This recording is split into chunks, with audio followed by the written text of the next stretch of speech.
Dan untuk pagi ini kita akan berbicara berkaitan tentang satu peristiwa yang sangat dekat dengan kita, iaitu peristiwa nuzul Al-Quran yang dijangka berlaku pada hari Selasa ini yang disebut sebagai 17 Ramadan. Sedikit tuan-tuan kita akan tengok dan kita akan berbincang berkaitan tentang surah-surah yang berkaitan tentang nuzul Al-Quran ini. Mudah-mudahan dia menjadi manfaat dan menjadi faedah kepada kita semua insya-Allah. Bismillahirrahmanirrahim. Assalamualaikum warahmatullahi wabarakatuh. Alhamdulillahi rabbil alamin. Nahmaduhu wa nasta'inuhu wa nastaghfiruh wa na'udzu billahi min syururi anfusina wa min sayyiati a'malina. May yahdihillahu fala mudilla lahu wa may yudlil fala hadiya lahu.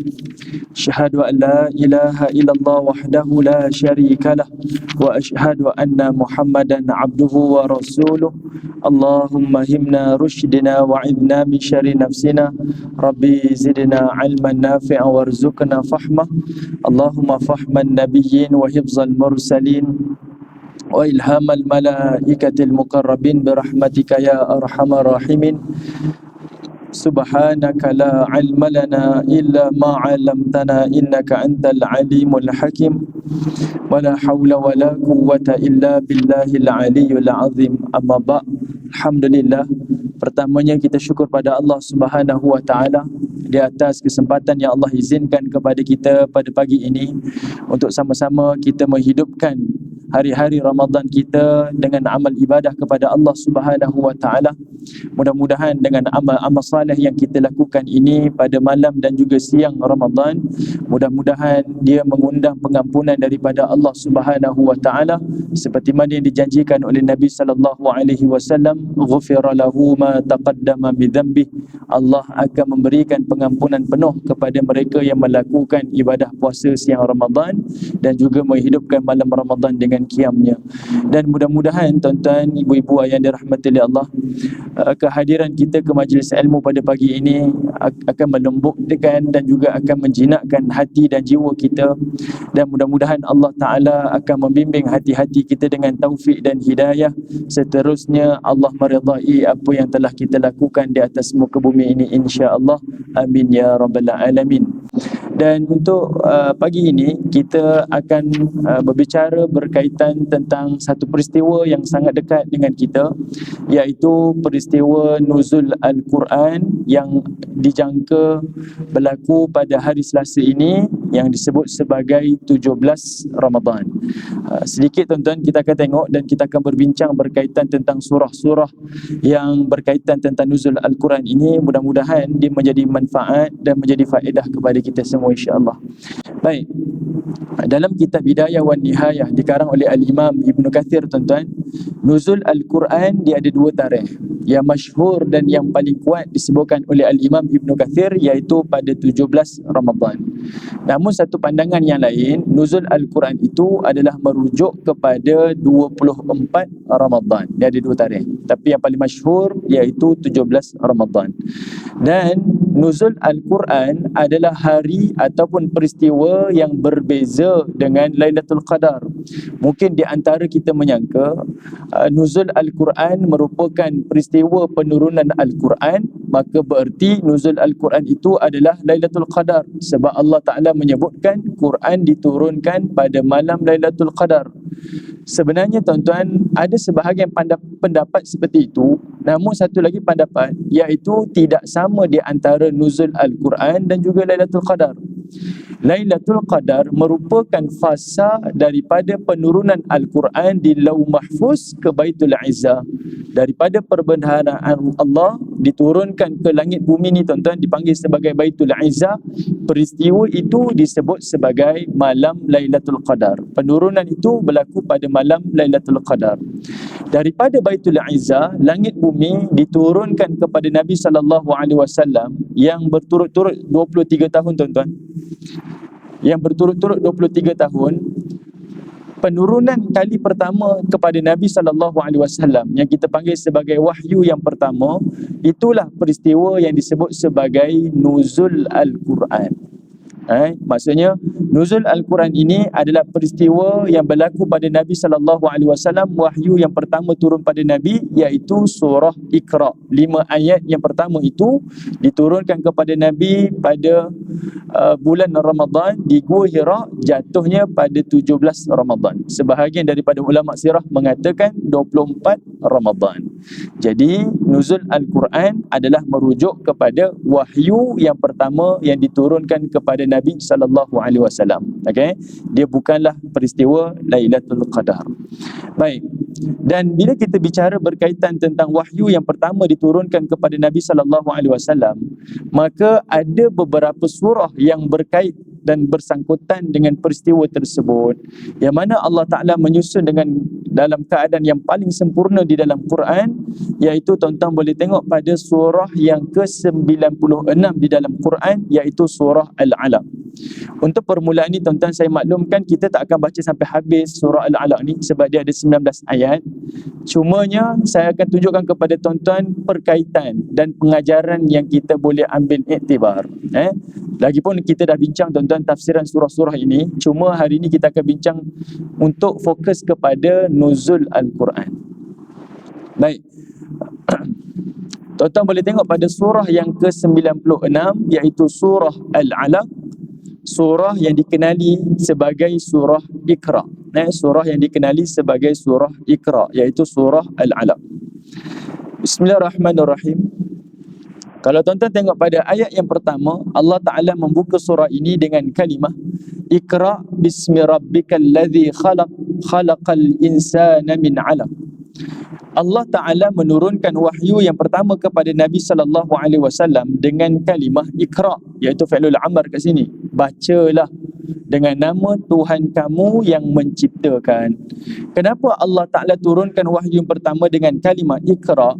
Sebab sebahagian para ulama mufassirin melihat yang mana agama Islam adalah agama yang tidak sama sekali dengan agama-agama sebelum itu, termasuklah agama Samawi yang pernah diturunkan oleh Allah Subhanahu wa Ta'ala kepada Nabi Musa dan juga kepada Nabi Isa alaihissalam. Kerana apa? Kerana agama ini adalah agama yang mengajak manusia untuk berfikir dan mengkaji. Bagi agama yang lain tuan-tuan, apa yang termaktub di dalam kitab, itulah yang kamu kena amalkan dan itulah yang perlu kamu imani. Tetapi agama kita tuan-tuan tidak sekadar untuk beriman dan beramal, tetapi dia ajar untuk kita untuk belajar dan juga mengkaji. Sebab itu Allah Ta'ala menyebutkan dengan kalimah Iqra. Tak ada halangan tuan-tuan, teruskan membaca, teruskan meneroka, teruskan mengkaji dan sebagainya. Sebab itulah yang akan menambahkan lagi ketaatan dan akan menampakkan kepada kita kebenaran agama Allah Subhanahu wa Ta'ala. Berselisih tuan-tuan dengan agama-agama yang sebelum itu. Dan pada ayat pertama ini juga menunjukkan kepada kita, inilah agama yang membina tamadun. Sebab apa? Bila mana umat Islam membaca Al-Quran tuan-tuan, maka dia akan berjumpa dengan ayat-ayat berkaitan tentang alam. Antaranya Allah sebut di dalam surah At-Tariq, was-sama'i dzatir raja'. Dan apabila langit itu menurunkan sesuatu yang raja', yang berulang-ulang. Kalimah ar-raja' ni tuan-tuan, kalau tengok pada tafsiran, terjemahan, semuanya maklum, ia merujuk kepada air hujan. Tetapi kalimah raja'ah iaitu bererti pulang. Kenapa Allah menggunakan kalimah raja'? Kenapa Allah tak menggunakan kalimah air hujan? Maka membawa umat Islam ni berfikir, mengkaji, meneroka. Dari sudut ilmu yang diketahui hari ini tuan-tuan, ya, air hujan itu adalah proses yang berulang. Turunnya air menjadi sungai, menjadi lautan, tasik, denai dan sebagainya. Kemudian tuan-tuan, dengan adanya matahari, maka berlakulah proses penguapan, naik semula ke awan, kemudian turun balik, naik balik, turun balik, dan ia adalah proses pengulangan. Secara automatik membawa manusia berfikir dan mengkaji. Ini antara yang Allah Subhanahu wa Ta'ala perintahkan kepada orang-orang mukmin. Dan kalau kita berfikir lagi tuan-tuan, air yang naik ke awan ni tuan-tuan adalah air sungainya, air lautan. Yang kita tahu bumi ini 70% adalah air lautan yang masin. Tapi bila hujan yang turun daripada langit tuan-tuan, bukanlah air masin tetapi air tawar. Kenapa tak turun air masin tuan-tuan? Sedangkan yang naik itu adalah air masin. Tapi yang turun adalah air tawar.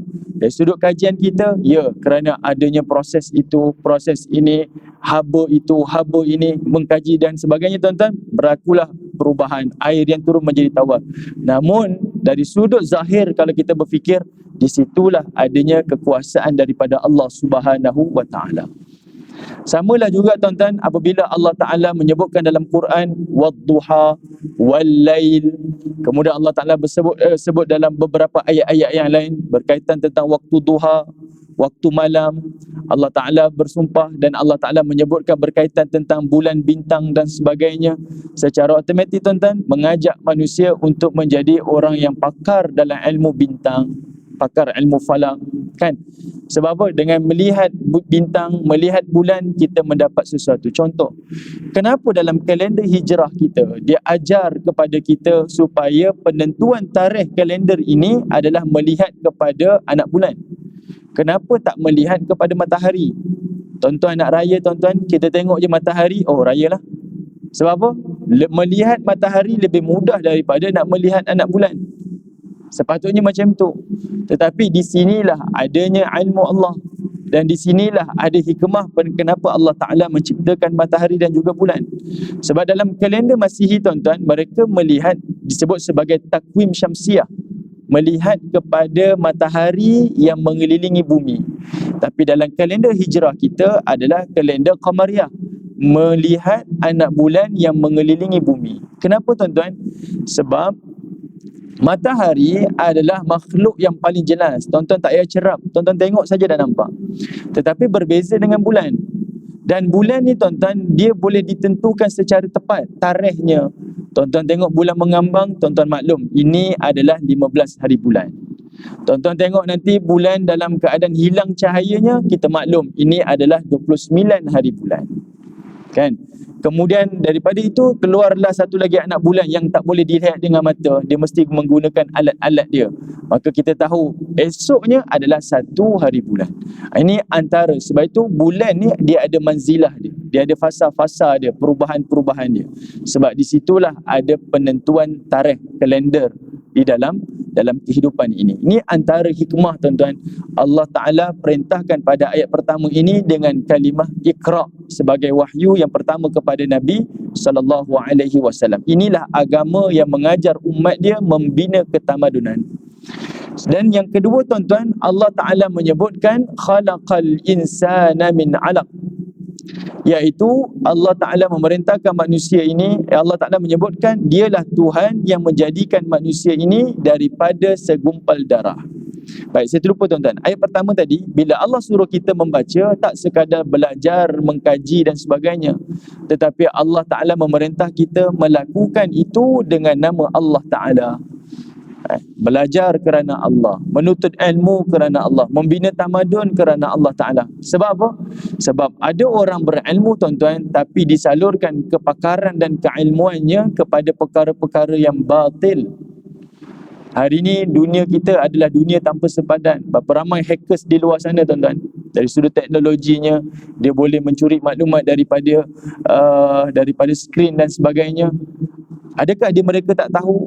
Tahu. Adakah mereka tidak pakar? Tetapi melakukan perkara-perkara yang batil walaupun dengan keilmuan dan sebagainya. Jadi agama ni mengajar kamu bukan sekadar perlu belajar dan perlu menjadi bijaksana, tetapi kamu juga perlu lakukan dengan perkara yang baik. Melakukan perkara-perkara yang baik supaya tidak melakukan perkara yang batil dan juga kemaksiatan. Dan Allah Ta'ala kata dialah Tuhan yang menjadikan manusia daripada segumpal darah. Di sini tuan-tuan, ada banyak tafsiran tuan-tuan dan kita boleh tadabbur. Pertama, Allah Ta'ala nak bagi tahu satu kekuasaan dia. Siapa Tuhan ni? Dialah Tuhan yang menjadikan manusia daripada peringkat awal. Yang kedua, Allah Ta'ala mengajar kita mendekatkan Nabi dan umat Nabi SAW ni kepada ilmu moden. Ilmu sainsnya, ilmu teknologinya, termasuklah di sini ayat kedua tuan-tuan, ilmu biologinya. Bayangkan ayat ni diturunkan pada satu zaman yang tak mengenali satu ilmu, iaitu ilmu sains, teknologi, biologi dan sebagainya. Tapi Allah Ta'ala dah berbicara berkaitan tentang kejadian manusia daripada alaq, iaitu daripada segumpal darah. Di sini tuan-tuan, kalau tuan-tuan perhatikan, kalimah alaq memberikan kita satu perkara yang disebut sebagai i'jazul lughah ataupun i'jazul ilmi. Apa dia tuan-tuan?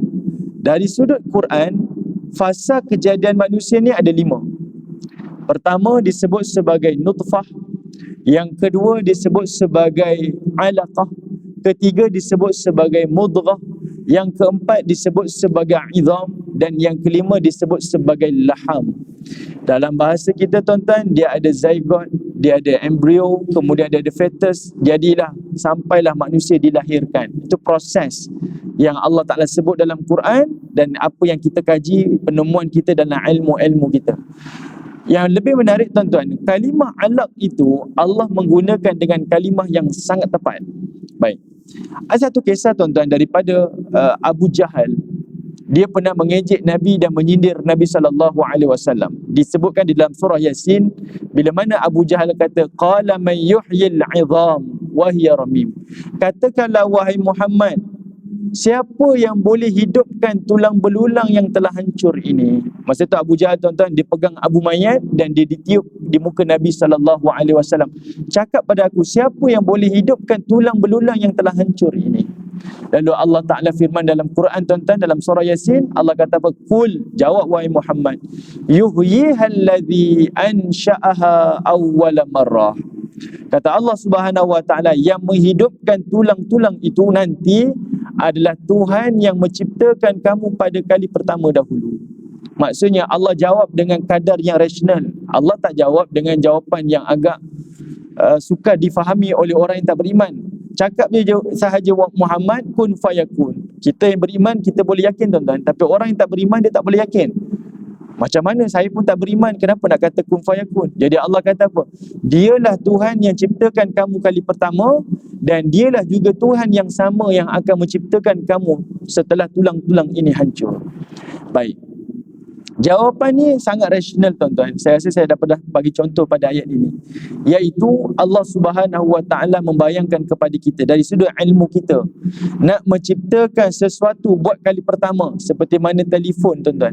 Orang yang pertama membuat telefon tuan-tuan, kali pertama dia menciptakan telefon, kita tak tahu, mungkin 100, mungkin 1000 dan lebih lagi. Beberapa uji kaji tuan-tuan, sampailah terjadinya telefon.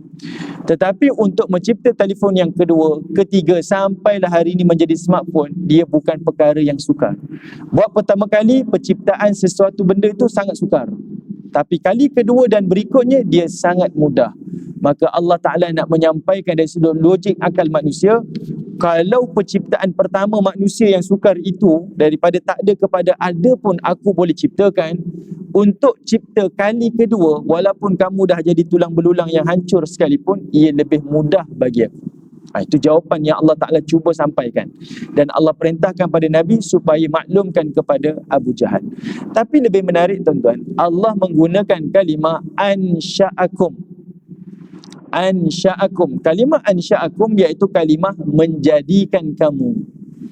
Dalam bahasa Arab tuan-tuan dan dalam ilmu Quran, kalimah menjadikan ataupun menciptakan, dia ada 3 kalimah. Pertama disebut sebagai khalaqa, menciptakan. Kedua disebut sebagai ja'ala, menjadikan. Dan yang ketiga disebut sebagai ansha'a, menjadikan.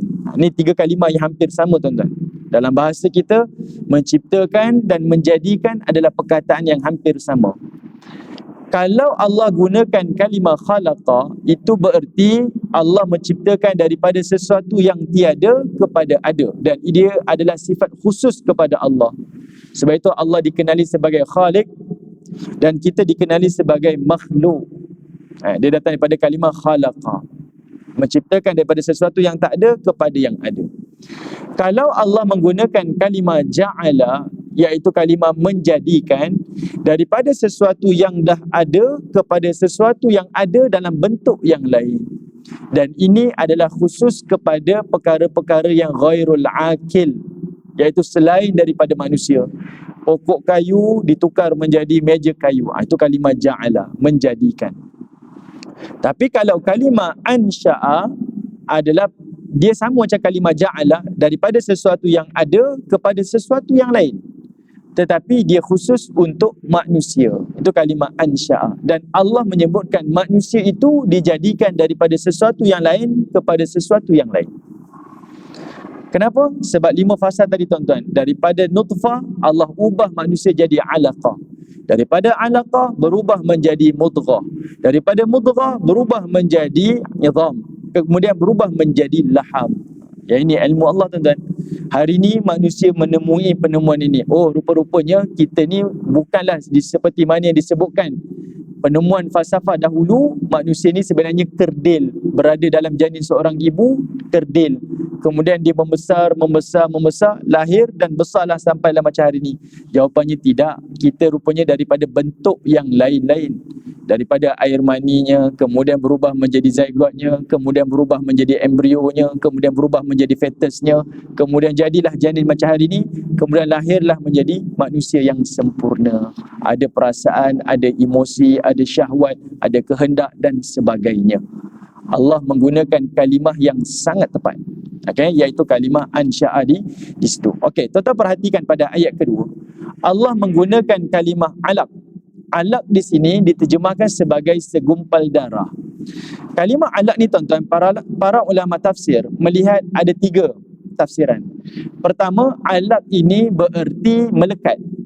Alaq bererti melekat.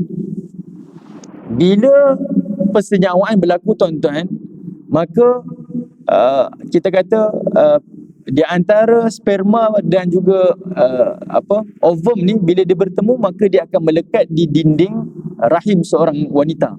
Maka Allah menyebutkan dengan kalimah yang tepat, menggambarkan sifat kondisi manusia saat itu dalam keadaan dia melekat, alaq.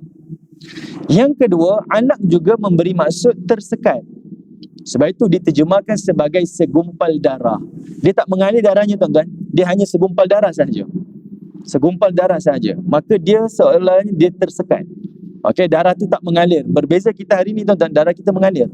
Tapi pada waktu itu dia hanya melekat, ataupun dia dalam keadaan tersekat, segumpal darah. Dan yang ketiga, alaq di sini bererti lintah. Alaq di sini bererti lintah. Sebab apa? Keadaan embrio ni tuan-tuan, human embrio ni, dia sama dengan keadaan seperti mana alaq. Kenapa? Pertama, kalau alaq itu lintah yang duduk di paya, manusia embrio ni dia duduk di dalam air ketuban, sifatnya sama. Yang kedua, kalau embrio ni tuan-tuan, dia menghisap plasenta ibu dia, iaitu dia makan nutrisi dan sebagainya. Saya minta maaf kalau saya tersalah perkataan-perkataan tuan-tuan, Ini bukan bidang saya, cuma saya nak menyampaikan. Dia hisap nutrisi daripada tubuh seorang ibu ketika di dalam janin, maka itulah sifat lintah yang menghisap darah kalau dia melekat pada tubuh haiwan ataupun tubuh manusia. Ketiga, memang bentuk embrio ni dia sama macam bentuk lintah. Tuan-tuan boleh tengoklah ke awal kejadian manusia ni, daripada sperm sampailah terjadinya manusia, tuan-tuan boleh tengok saat embrio tu dia bentuk sama macam lintah. Allah menggunakan kalimah yang tepat dari sudut zahir dan juga daripada sudut sifat. Ini Allah Ta'ala. Okey, ini Allah Subhanahu wa Ta'ala. Ini keilmuan daripada Allah Subhanahu wa Ta'ala.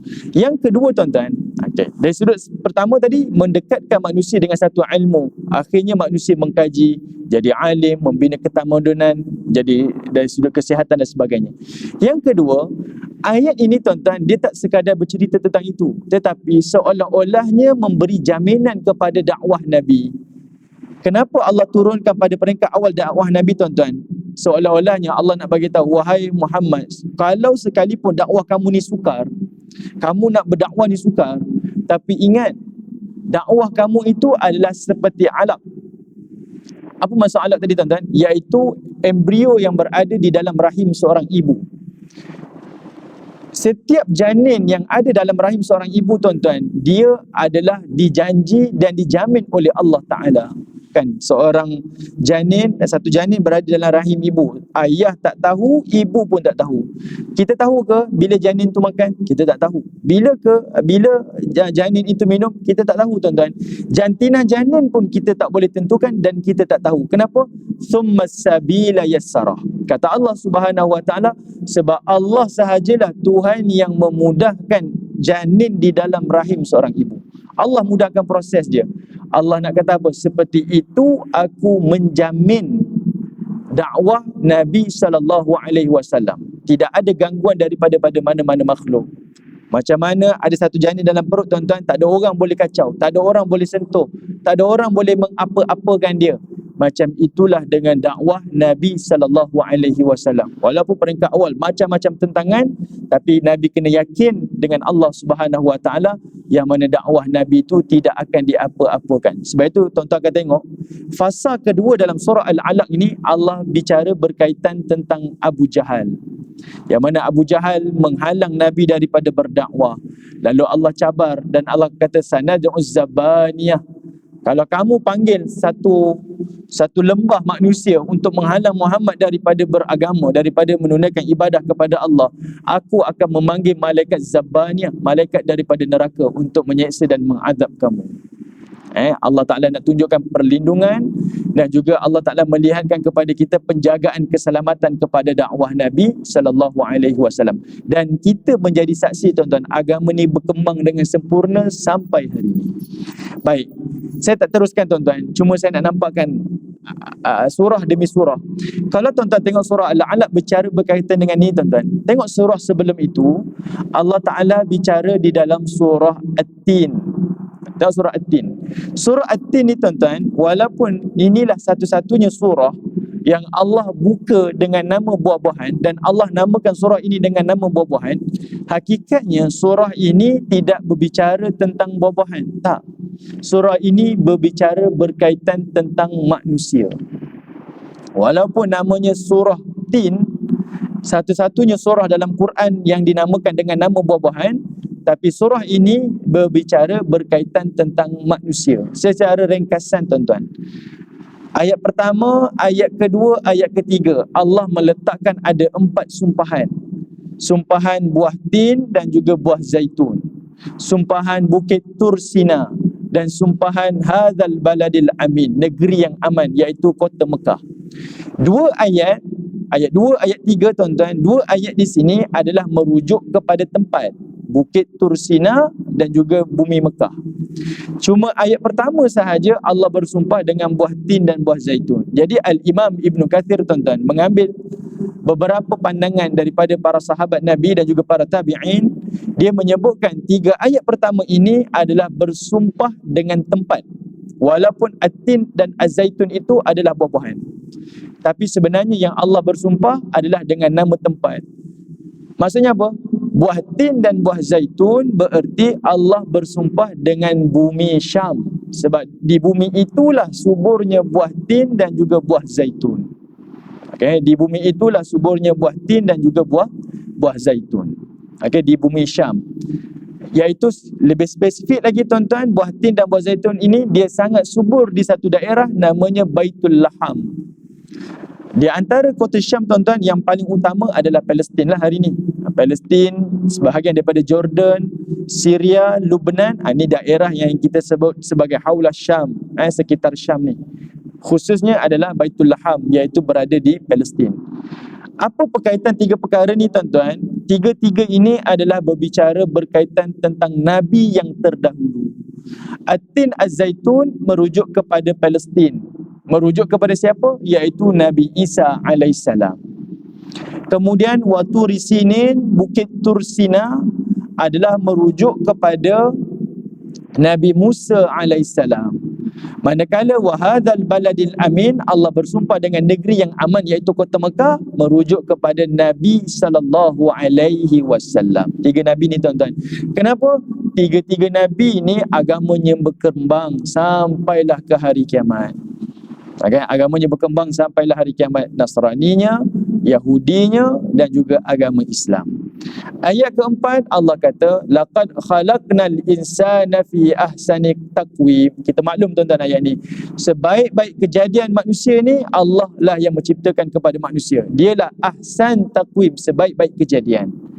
Sebaik-baik kejadian ni tuan-tuan tak difahami sahaja dari sudut literal, zahir. Ya, manusia sempurna tuan-tuan, sangat sempurna. Tapi kesempurnaan manusia ni akan jadi sempurna kalau dia mengikuti syariat Nabi ni dengan sebenar-benar syariat. Okey, kalau dia mengikuti Nabi sallallahu alaihi wasallam, ikutlah syariat Nabi sallallahu alaihi wasallam yang sebetulnya. Ikut sebetul-betulnya, barulah dia menjadi ahsan taqwim, sebaik-baik kejadian. Dan sebahagian para ulama tafsir kita tuan-tuan nak menerangkan kepada kita macam mana nak ikut syariat Nabi SAW ni sampai jadi ahsan taqwim ni. Dia berkait dengan surah Al-Alaq yang kita bincang tadi tu. Kalau tuan-tuan buat nota, ayat keempat surah Tin, nak jadi sebaik-baik kejadian yang mengikuti syariat Nabi macam mana? Iaitu Allah explain detail dia, tengok 5 ayat pada surah Al-Alaq. Bacalah dengan nama Tuhan kamu, iaitu Tuhan yang menjadikan kamu daripada segumpal darah. Bacalah dengan nama Tuhan yang Maha Pemurah, kan? Iqra bismi rabbikal ladzi khalaq tu, kan? Sampailah ayat yang kelima yang mengajarkan kamu ilmu dan sebagainya. Manakala ayat yang kelima surah At-Tin, thumma radadnahu asfala safilin. Kemudian manusia akan kembali ke tempat yang paling rendah. Kalau tengok ayat ni tuan-tuan, kita rasa macam ada benda yang lompong. Allah ciptakan manusia sebaik-baik makhluk, sebaik-baik kejadian. Kemudian kata Allah, Allah akan meletakkan manusia, kembalikan manusia di tempat yang asfalasafilin, tempat yang paling serendah-rendahnya. Macam pelik.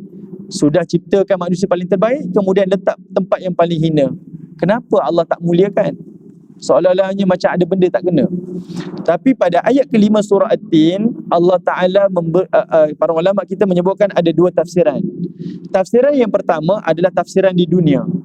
Manusia ini dia berada daripada bawah, iaitu daripada dia kecil lahir tuan-tuan, dia lemah, tak berupaya. Nanti dia jadi dewasa, dia jadi belia, maka dia jadi paling kuat, paling bijaksana. Sampai satu saat nanti tuan-tuan, dia akan kembali ke bawah semula. Dia akan jadi lemah, dia akan jadi letih, dia jadi tidak bermaya, iaitu ketika mana dia tua. Itu tafsiran pertama tuan-tuan, dia dikembalikan. Sebab itu Allah menggunakan kalimah radadna. Dia dikembalikan, bukan dia pergi, dia kembali balik menjadi lemah. Macam mana dia kecil dahulu, tak berupaya, tak boleh buat apa-apa, macam itulah keadaan dia tua. Ayat ni menginsafi kita tuan-tuan. Kita nak hidup sampai bila sebenarnya? 10 tahun lagi, 15 tahun lagi, 5 tahun lagi. Kita boleh kata saya bercita-cita nak umur panjang. Boleh tuan-tuan. Tapi kalau kita fikir sungguh, saya nak umur panjang mana? Mungkin 5 tahun, 10 tahun akan datang, saya tak kuat macam hari ni. Mungkin kita hidup, tapi kita menyusahkan orang lain. Ada satu pengalaman saya sendiri tuan-tuan. Saya tengok ada seorang ni, anak dia sangat rasa terkilan. Sebab apa? Dia tak dapat berbakti pada ayah dia. Dia kata, ayah ni tua kejap. Dia kata ayah sakit kejap je.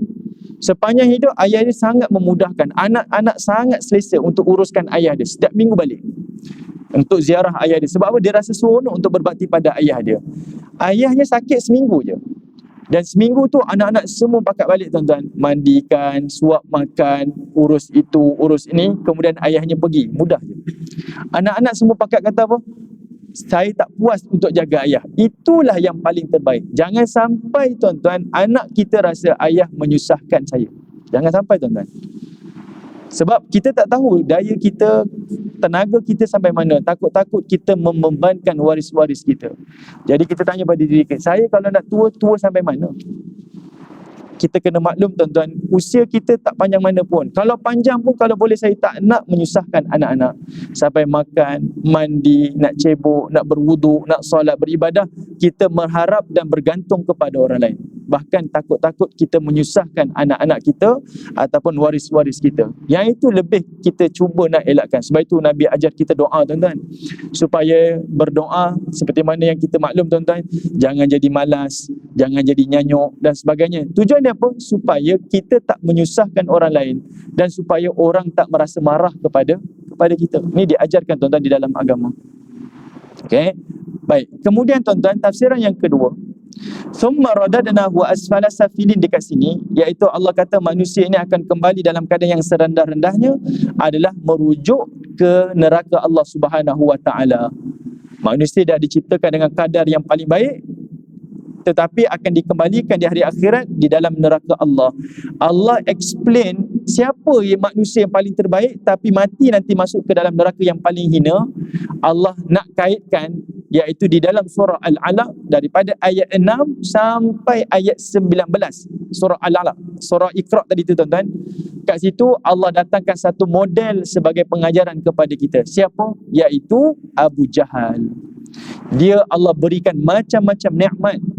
Nikmat kekuasaan, Allah berikan nikmat kekayaan, dan lebih hebat dia memerintah kota Mekah. Kemuliaan ada pada dia tuan-tuan di dunia. Tapi matinya dalam keadaan Allah meletakkan serendah-rendah tempat.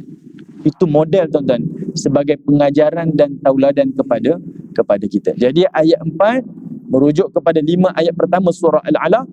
Ayat 5 surah At-Tin berbicara tentang ayat 6 sampai akhir ayat ke-19 surah Al-Alaq. Faham tuan-tuan? Boleh Baik, itulah sedikit sebanyak. Dan ayat 6 surah At-Tin tu tuan-tuan boleh tengoklah. Yang ni kita dah bincang sebenarnya. Sekadar saya nak tunjukkan kepada tuan-tuan perkaitan. Dan inilah pengajaran di dalam ayat-ayat yang disebut sebagai nuzul Al-Quran.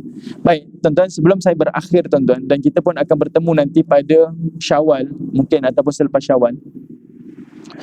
Selepas surah Al-Alaq ni tuan-tuan, saya masih sikit 2 minit ya. Selepas surah Al-Alaq, Allah bercerita tentang surah Al-Qadar. Selepas surah Al-Qadar, Allah cerita tentang surah Al-Bayyinah. Ini semua ayat-ayat berkaitan tentang kepentingan Quran. Pada surah Al-Qadar ni, Allah sebut tentang ia adalah malam yang lebih baik daripada 1000 bulan. Malam yang lebih baik daripada 1000 bulan. Allah menamakan malam tersebut sebagai malam Al-Qadar kerana 3 tafsiran tuan-tuan. Tafsiran pertama, Al-Qadar di situ bererti Asy-Syaraf, malam kemuliaan. Kenapa jadi mulia malam ni tuan-tuan? Ni kita ada lebih kurang dalam 17 hari ni. 17 hari ni tuan-tuan boleh jadi berlaku Lailatul Qadar. Kenapa dia jadi malam yang mulia? Kata Al-Imam Ibn Kathir, iaitu pertama, dia mulia kerana Al-Quran. Apa-apa yang bersangkutan dengan Quran, Allah muliakan. Jibril yang membawa wahyu, Allah muliakan Jibril daripada para malaikat yang lain. Quran turun pada Nabi SAW, Nabi menjadi khatimul mursalin, sayyidul anbiya, ketua penghulu kepada para anbiya dan para rasul. Quran turun di kota Mekah, Mekah menjadi kota yang utama daripada kota-kota dunia yang lain. Quran turun kepada turunnya pada bulan Ramadan, Ramadan menjadi bulan yang lebih mulia daripada bulan yang lain. Quran turun pada malam Lailatul Qadar, malam Al-Qadar lebih baik daripada 1000 bulan. Apa-apa yang bersangkutan dengan Quran, Allah muliakan. Itu pertama. Kedua, Al-Qadar bererti malam penyusunan takdir. Maksudnya berlaku je Lailatul Qadar tuan-tuan, malam itu Allah susun takdir kita dan disebut sebagai takdir sanawi. Dalilnya tuan-tuan boleh tengok dalam surah Ad-Dukhan, Allah kata inna anzalnahu fi lailatin mubarakah. Sesungguhnya kami menurunkan Quran pada malam yang paling mubarak. Inna kunna munzirin fiha yufraku kullu amrin hakim. Pada malam tersebut kami menentukan takdir manusia dengan kebijaksanaan. Itu malam penyusunan takdir, ajal, rezeki, ketetapan kita secara tahunan Allah tetapkan pada malam Al-Qadar. Dan yang ketiga tuan-tuan, Al-Qadar bererti sempit. Al-Qadar bererti sempit. Allah Ta'ala sebut dalam surah Al-Fajr, wa amma idza mabtalahu faqadara alaihi rizqah. Iaitu kata Allah, ada manusia yang kami uji kehidupannya, faqadara alaihi rizqah, kami sempitkan rezekinya. Malam Al-Qadar bererti malam yang sempit. Kenapa sempit? Iaitu malam yang dipenuhi dengan para malaikat dan tidak ada satu ruang di bumi ini yang tidak dicelahi dengan malaikat. Penuh malaikat, penuh, sangat penuh. Dan penuh tu macam mana tuan-tuan? Allah sebut tanazzalul malaikatu warruh. Malaikat yang turun pada malam itu adalah tanazzal.